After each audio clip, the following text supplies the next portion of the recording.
Before this video begins, I would just like to thank my Asbantium level patron, Fallon Cortez. Thank you for supporting the channel.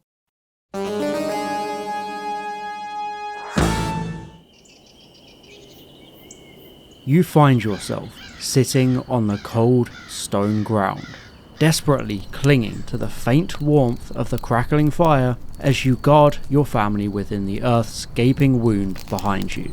As they sleep, you sit patiently, sharpening your spear to pass the time. It's been a long night. You don't even remember how much longer you have to wait until the big light in the sky returns. All you have for company are the embers of this fire. The night is oppressively silent and cold as it eats away at the corners of this safe haven, getting closer and closer as the fire tries to desperately stay alive. You can barely make out the edges of the forest from here. The small lights in the sky can barely illuminate the dark trees. But as you strain your eyes, you think you can see distant shapes moving, swirling in the darkness. Is there something out there? Are you in danger? You just don't know.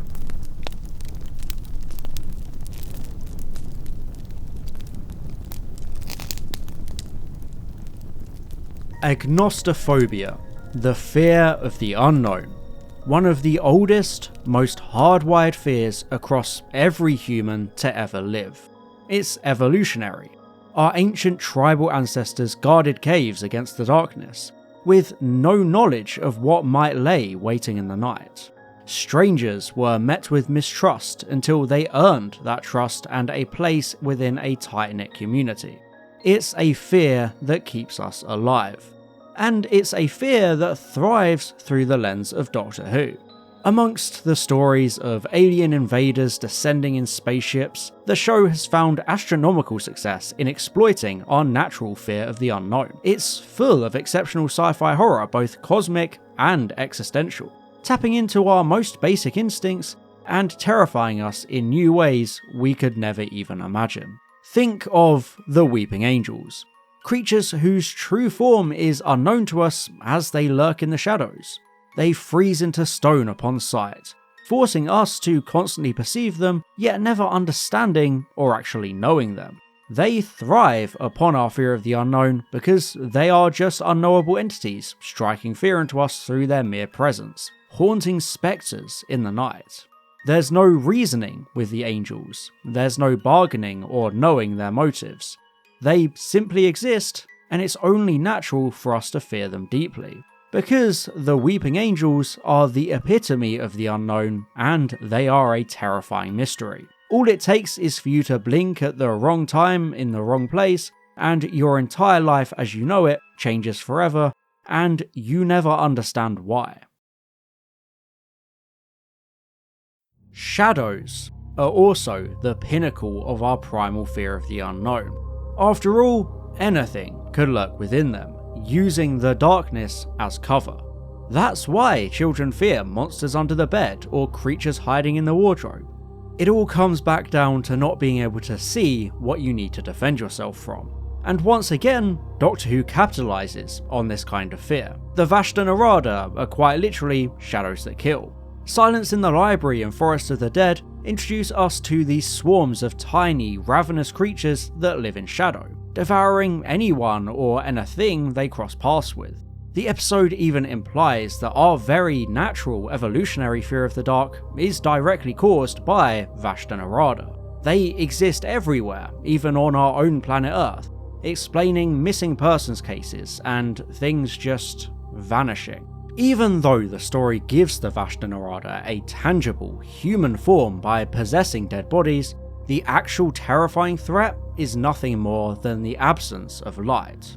They're so terrifying despite being something we see all around us at all times.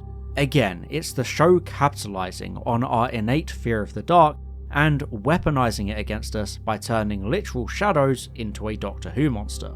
Suddenly, any dark room becomes the most dangerous place imaginable. Corridors of light turning off a gauntlet of fear. There are no special effects needed, no elaborate backstory. The Vashta Nerada are deeply terrifying because they can be summed up in one sentence that sends a chill down our spine. A line that echoes through time itself from even our oldest ancestors. Donna? Yeah. Stare at the shadows. It's not always what lurks in the shadows we have to fear either. Sometimes the fear of the unknown manifests in more existential forms. Within the very core memory of our species, we understand our fragile mortality. We are all too aware of our limited lifespans and the impossibility of our existence, giving rise to the idea of higher beings, intelligent life forms pulling the strings and controlling us, gods and demons. There's a fear of the unknown encapsulated perfectly by the two-parter The Impossible Planet, The Satan Pit. Not only does it take place on an ancient planet orbiting a black hole where the rules of physics don't apply, this story also introduces the Beast, a terrifying and powerful cosmic horror entity capable of bending minds to his will and possessing people like puppets. He's a hulking creature from the beginning of time and gleefully boasts that he is the source of every species' concept of a devil. We're confronted with evil incarnate, the very essence of fear and sin, the embodiment of darkness.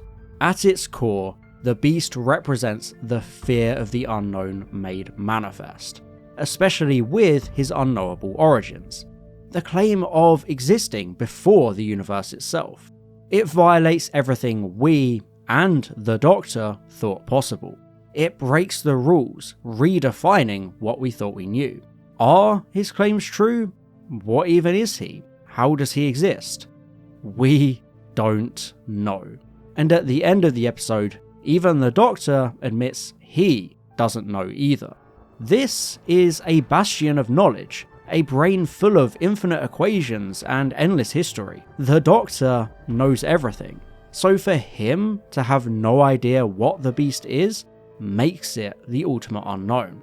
Something that terrifies the Doctor himself by merely existing.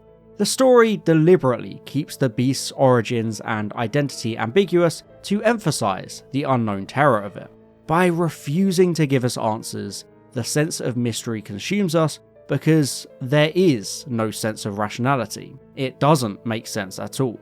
The Beast was capable of reading the very souls of the characters in that story, finding their deepest secrets and insecurities to weaponize against them. He had infinite knowledge, whilst we, and even our heroic main character, pale in comparison. There are things beyond even Time Lord understanding. And, of course, if the Beast can exist out there in the universe, what else can?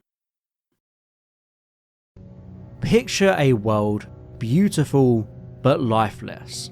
The surface is covered with beautiful shining diamonds, but you can never even look upon it because of the radiation bathing the surface. This is the planet Midnight, from the Doctor Who story of the same name. It's repeatedly emphasized how impossible it is for any life to exist on this shining wasteland. Yet, when our protagonists find themselves stranded, we once again discover that the conventional laws of reality no longer exist as we thought of them, because the characters are attacked by something. This entity is never shown, but it exists in a terrifying defiance of the setting, methodically tormenting the protagonists before it gains access to the shuttle's interior and possesses Sky, turning the characters against themselves. It's one of the most ultimate senses of fearing the unknown, the most unbalanced playing field trying to survive against this powerful, irrational entity. The Midnight entity mimics, syncs, then outright steals the speech of its victims, all whilst remaining completely anonymous. Once again, there's no explanation of the entity.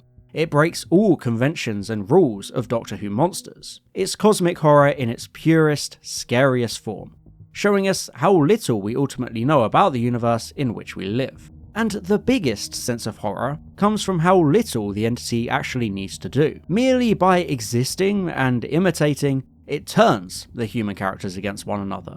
Their fear of the unknown turns the shuttle into a pressure cooker of infighting and paranoia. When confronted with something truly unknowable and inexplicable, our need for self-preservation kicks in, even if that means using others as human shields. Mob psychology takes over, and even the Doctor himself becomes an unknown. He's alone within this group, a mysterious figure with no name, too much knowledge, and an outright enjoyment of being in a situation like this. He makes himself an other, an unknown entity within his own right that we can't help but mistrust when viewed within a vacuum. It's little surprise that the characters turn against him, because they fear him too. It's the ultimate episode about paranoia, claustrophobia, and most importantly, the fear of the unknown. And, rather ironically, the Midnight Entity's grand return in 2025 is the perfect example of how fragile the fear of unknown is as a Doctor Who monster. Midnight thrived upon not just the lack of answers, but the mere questions themselves causing horror. Each question like, what is it? Or what does it want?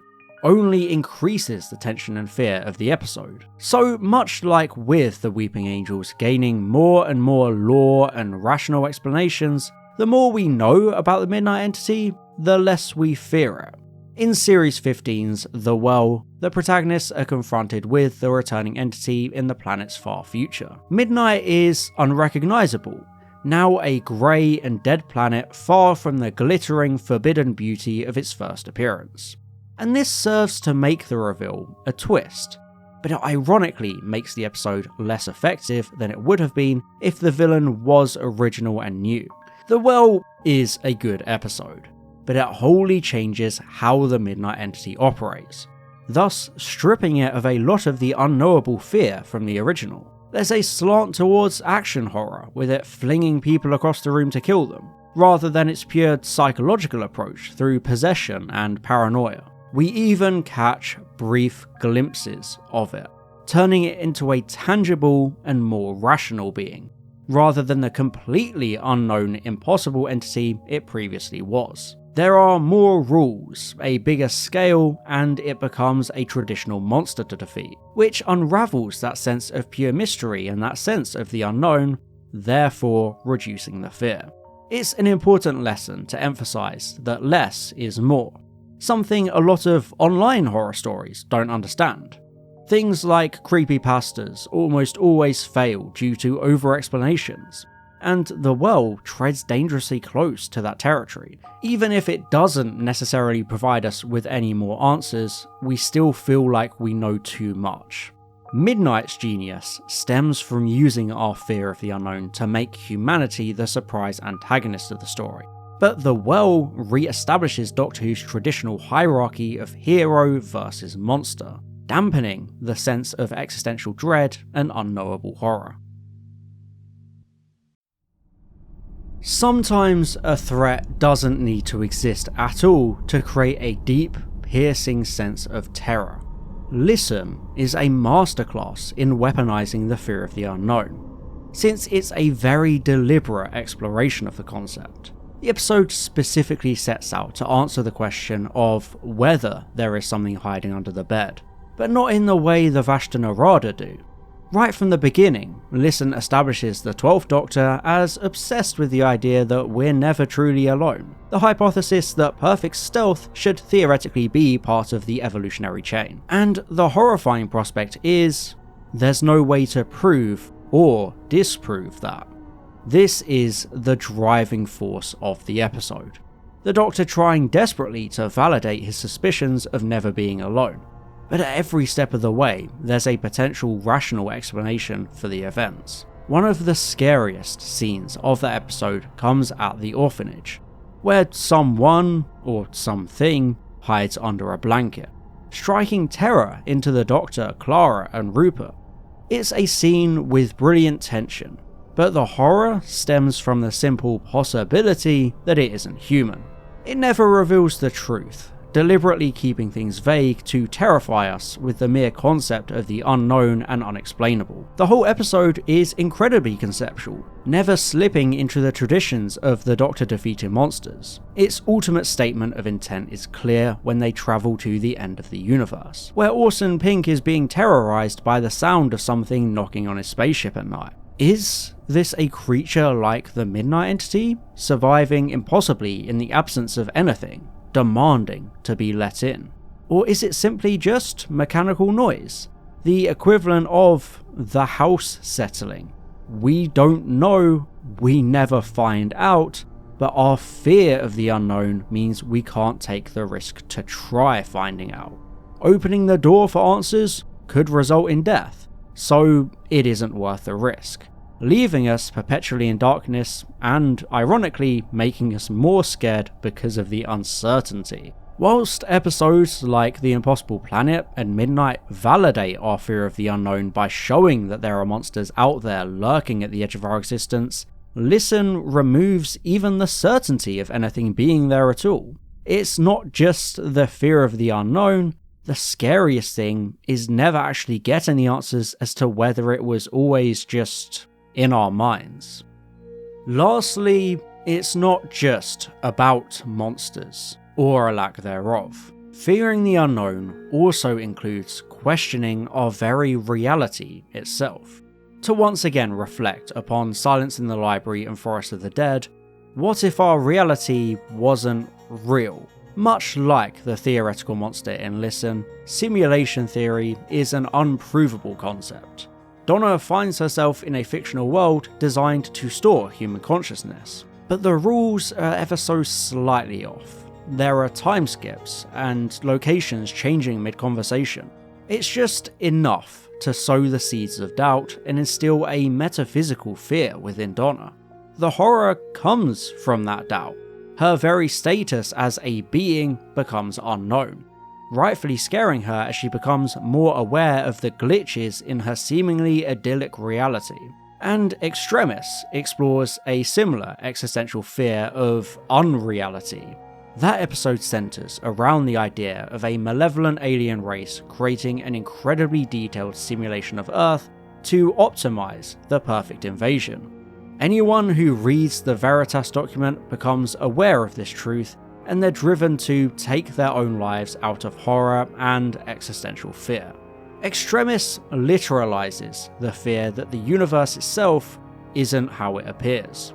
The horror stems not from the invasion or even the deaths of those in the simulation, but from the idea that your entire existence could be a lie and you would never know. It's a different sense of fearing the unknown, no longer questioning what's out there, but instead questioning what there even is. Reality itself becomes the unknown we grow to fear. Because if everything we know, the people we care about, the experiences we've lived aren't real, how do we cope with that? How can we rationalize an existence built upon a falsehood, especially if we then leave? Fear is Doctor Who's greatest weapon and constant companion. Its tales of Daleks and Cybermen gave it a reputation for making children hide behind the sofa. But its most powerful use of fear is confronting the unknown itself. Whether that's in the form of shape-shifting claustrophobic tension, like the horror of Fang Rock, or existential dread in Listen and Extremis. The most fundamental tentpole of true Doctor Who horror is fearing the unknown, and tapping into our very core, primal fears of the unknown. It exposes us as tiny mayflies within a grand cosmos of questions and uncertainty. In the darkness lurks impossible creatures and godlike entities we could never even begin to explain or rationalize. Even shadows themselves become a literal monster to avoid and fear. There is a reason monsters like the Weeping Angels and the Midnight Entity are so memorable and rightfully feared, because of what they represent, what they reflect back at us about our own fears and our human nature. Ever since humanity was a primitive civilization existing within tight-knit communities, the unknown has been the greatest threat. There's no way to fight back or survive against something you don't know, and that's why it's such an effective component of Doctor Who as a show.